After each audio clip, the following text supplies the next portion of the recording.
Arnold Paul, सर्बियाई vampire महामारी 1731 से 1732। 1731 की सर्दियों में सर्बिया का एक छोटा सा गांव मेडवेग्या भय से जकड़ गया था। लोग फुसफुसाते थे कि मृतक अपनी कब्रों से उठ खड़े होते हैं। एक व्यक्ति अर्नोल्ड पॉल के बारे में, जिसकी परछाई उसकी मृत्यु के बहुत बाद तक मंडराती रही।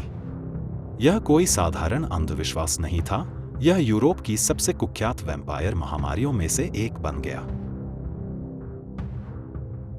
Behind the dated the Serbian vampire epidemic.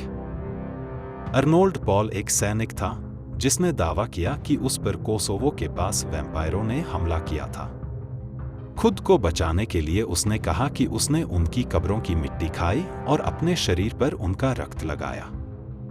लेकिन जब पॉल की मृत्यु 1727 में हुई तो गांव वालों का विश्वास था कि वह लौट आया है, इंसान के रूप में नहीं बल्कि एक वैम्पायर के रूप में।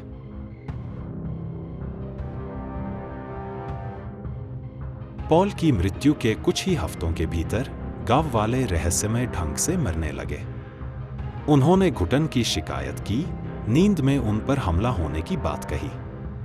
जल्द ही 20 से अधिक मौतों की खबरें सामने आईं। भय आग की तरह फैल गया। क्या अर्नोल्ड पॉल जीवितों का रक्त पी रहा था? विसम एट रेपर्टम 1732।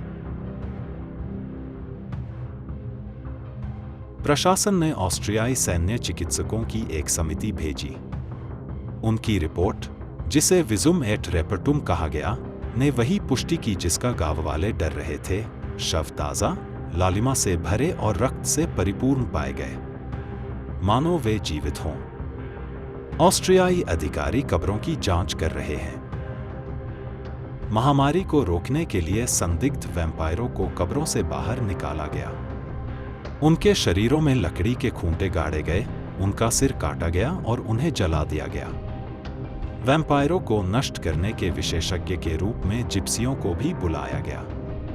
उनकी राख नदियों में बिखेर दी गई और तभी जाकर मौतों का सिलसिला थमा। मेडवेग्या की महामारी ने पूरे यूरोप को हिला दिया। इसकी खबरें वियना, नूरेमबर्ग और पेरिस तक फैल गईं। विद्वानों ने बहस की, क्या यह कोई चिकित्सीय विचित्रता थी या अलौकिक शक्तियों का प्रमाण? इसी घटना के कारण वैम्पायर शब्द ने पश्चिमी भाषाओं में अपनी जगह बना ली। अर्नोल्ड पॉल की कहानी हमें याद दिलाती है कि भय किस तरह इतिहास को आकार दे सकता है। चाहे वह वैम्पायर रहा हो या किसी बीमारी का शिकार, उसका नाम यूरोप की कल्पना में अमर हो गया। और इसी सर्बियाई गांव से वैम्पायर की कथा पूरी दुनिया में फैल गई।